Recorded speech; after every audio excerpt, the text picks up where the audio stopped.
इस वीडियो के अंदर हम डिस्कस करने वाले हैं सेविंग बैंक अकाउंट के अंदर कितना पैसा है सुरक्षित। तो देखिए, यहाँ पर रिज़र्व बैंक ऑफ इंडिया जिसको आप आरबीआई बोलते हैं उसके क्या रूल्स हैं वो जानना ज़रूरी है।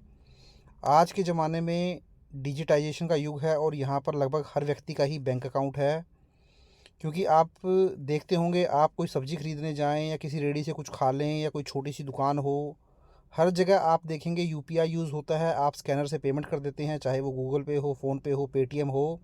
तो बहुत सारे ऑनलाइन प्लेटफॉर्म आज के टाइम में अवेलेबल हैं जो कि आपके बैंक अकाउंट से लिंक होते हैं, जहां पर पैसे का लेन देन बहुत ही आसान हो गया है। आप जस्ट क्लिक करते ही जो है पैसे को ट्रांसफ़र कर देते हैं।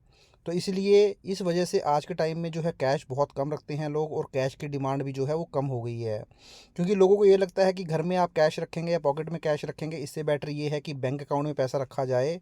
बट आपके लिए रिज़र्व बैंक ऑफ इंडिया के रूल्स को भी जान लेना ज़रूरी है कि किस लिमिट तक आप जो है बैंक में पैसा रखें कि कुछ आपको रिस्क ना हो। वैसे तो आपको ये लगता होगा कि बैंक में अगर पैसा रखा है तो कोई रिस्क नहीं है, जो कि एक हद तक ठीक भी है। बट कुछ आरबीआई ने रूल्स बता रखे हैं, जैसे कि मैं आपको बता रहा हूँ कि एक लिमिट क्रॉस होने के बाद आपके पैसे को रिस्क भी हो सकता है। वो मैं आगे बताऊँगा किस तरीके से। क्योंकि जब आप हार्ड अर्न मनी कमाते हैं, आपकी मेहनत की कमाई है, और एक दिन आपको ये पता चले कि आपका पैसा बैंक में रखा हुआ था और बैंक से आपका पैसा जो है से नुकसान हो गया आपको, तो ये बहुत ही अजीब सी चीज़ होगी आपके लिए। तो इसलिए आरबीआई के रूल को जानते हैं ताकि आपका भी माइंड उसी तरीके से बना रहे। तो देखिए क्या होता है अगर एक बैंक फ़ेल हो जाता है। तो देखिए, आप किसी बैंक अकाउंट के अंदर पैसा जब डिपॉज़िट करते हैं तो कभी भी आप ये नहीं सोचते हैं कि जिस बैंक में मैं पैसा डिपॉज़िट कर रहा हूँ वो बैंक जो है कल दिवालिया हो जाएगा, फ़ेल हो जाएगा, बंद हो जाएगा, और इसकी वजह से मेरा पैसा डूब जाएगा। तो देखिए, अब यहाँ पर बात इस चीज़ की आती है कि आपने कितना पैसा जो है वो बैंक के अंदर रखा हुआ है। क्योंकि जितना ज़्यादा पैसा आप बैंक के अंदर रखेंगे उतना ज़्यादा आपको रिस्क हो सकता है। और इस तरीके से अगर कोई बैंक बैंकरप्ट हो जाए, दिवालिया हो जाए, उसको दिवालिया डिक्लेयर कर दिया जाए, तो ऐसे बैंकों का लाइसेंस जो है generally reserve bank of India जो है वो कैंसिल कर देता है। तो देखिए, अगर बैंक फेल हो जाता है, दिवालिया हो जाता है, तो आपका पैसा सुरक्षित नहीं है। आप ये मान के चलें कि आपको जो इंश्योरेंस कवर दिया जाता है रिज़र्व बैंक ऑफ इंडिया की तरफ से, वो केवल और केवल 5 लाख रुपए का ही दिया जाता है। अगर आपने किसी बैंक के अंदर 5 लाख रुपए से ज़्यादा रखा हुआ है और वो बैंक दिवालिया हो जाए, तो उस केस में फिर जो भी 5 लाख रुपए से ज़्यादा होगा वो आपका डूब जाएगा। सपोज़ यहाँ मैंने एक एग्जांपल लिया है, आपने किसी बैंक के अंदर 1 करोड़ रुपया रखा था सेविंग बैंक अकाउंट के अंदर, और जिस बैंक के अंदर वो पैसा रखा था वो दिवालिया हो जाए, तो उस केस में केवल आपको इंश्योरेंस के तौर पर रिज़र्व बैंक ऑफ इंडिया की तरफ से केवल और केवल 5 लाख रुपया ही मिलेगा। आप मान के चलें जो 95 लाख रुपया है उसका आपको नुकसान हो जाएगा। तो इसीलिए बैंक भी क्या करता है, इस तरीके के जो बैंक होते हैं जो दिवालिया हो जाते हैं उनका लाइसेंस जो है वो रद्द कर देता है।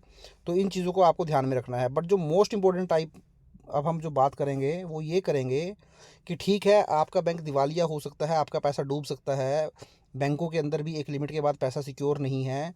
तो अब तरीका क्या है आपके पास, आप अपने पैसे को बैंकों के अंदर कैसे सुरक्षित रख सकते हैं, ये मोस्ट इंपॉर्टेंट पॉइंट है। तो देखिए, सबसे पहले तो आप एक सेफ़ बैंक को चूज़ करें। तो सेफ़ बैंक को चूज़ करने का मतलब क्या है? देखिए, जो भी बैंक होते हैं वो कैसे चलेंगे, उनके अंदर विड्रॉल की लिमिट क्या होगी, डिपॉज़िट की लिमिट क्या होगी, ये सारी की सारी चीज़ें जो हैं तय की जाती हैं रिज़र्व बैंक ऑफ इंडिया के द्वारा।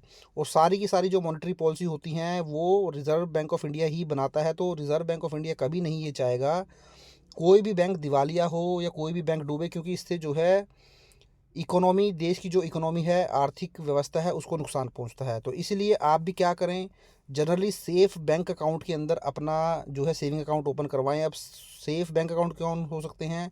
जो बड़े बैंक होते हैं। बड़े बैंक का मतलब हो गया, जैसे सरकारी बैंक की बात करूं, स्टेट बैंक ऑफ इंडिया हो गया, पीएनबी हो गया। अगर प्राइवेट बैंकों की बात करूँ तो एचडीएफसी हो गया, आईसीआईसीआई हो गया, एक्सिस हो गया। कुछ मैं एग्जांपल आपको बता रहा हूँ। और भी बैंक हैं जो अच्छे बैंक जो है माने जाते हैं। तो इसलिए आप जनरली क्या करें, जो बड़े बैंक हैं उनके अंदर ही अकाउंट ओपन करवाएं, ना कि छोटे बैंकों के अंदर। तो इंडिया के अंदर देखिए बहुत सारे छोटे छोटे बैंक भी हैं, उनके अंदर आप जनरली क्या होता है, ज़्यादा सेविंग रेट ऑफ इंटरेस्ट आपको ज़्यादा मिल जाता है, तो वहाँ पर आप अकाउंट खुलवा लेते हैं। बट वो रिस्की होते हैं, क्योंकि क्या होता है कि गवर्नमेंट जो होती है, ये जो बड़े बैंक होते हैं इतनी जल्दी इनको बैंकरप्ट नहीं होने देती है। क्योंकि गवर्नमेंट को भी पता है ये जो बड़े बैंक हैं यहाँ पे लाखों करोड़ रुपए का लोगों का डिपॉजिट वगैरह रहता है, तो इसलिए इतनी आसानी से बैंक को बैंकरप्ट नहीं होने देगी, बड़े बैंकों को। वहीं छोटे बैंक जो होते हैं वो दिवालिया हो जाते हैं, उनके बारे में ज़्यादा इन्फॉर्मेशन किसी को होती नहीं है, तो आपका पैसा डूब जाता है।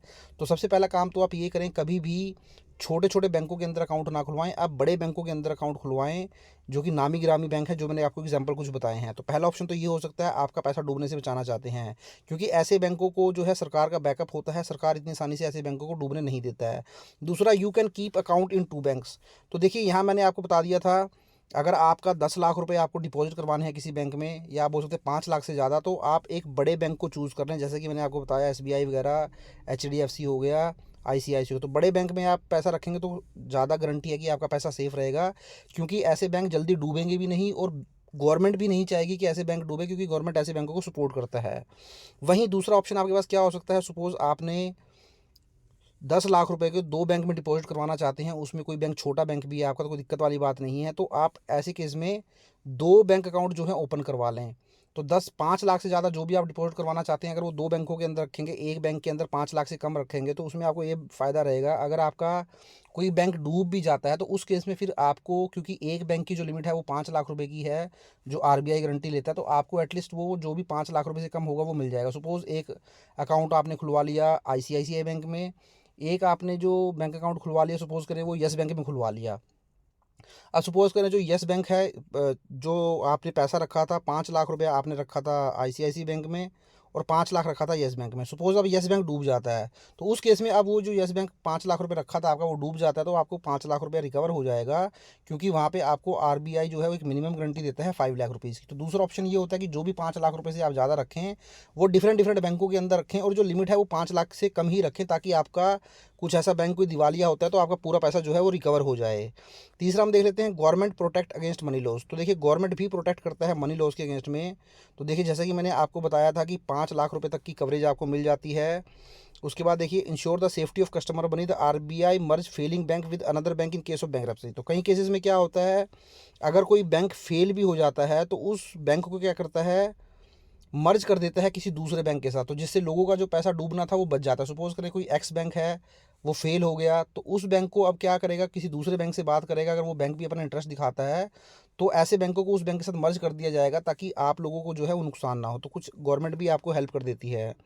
इसके बाद देखिए, जो मैंने आपको ये सारे के सारे रूल्स बताए हैं, RBI के रूल्स बताए हैं बैंक डिपॉजिट को लेकर, सेविंग बैंक अकाउंट को लेकर, तो इन चीज़ों को आप ध्यान रखें, और इस वीडियो को ज़्यादा से ज़्यादा लोगों के साथ शेयर करें। और चैनल पर फर्स्ट टाइम विजिट किया है तो चैनल को भी जरूर सब्सक्राइब कर लें। Thank you very much, have a nice day, take care.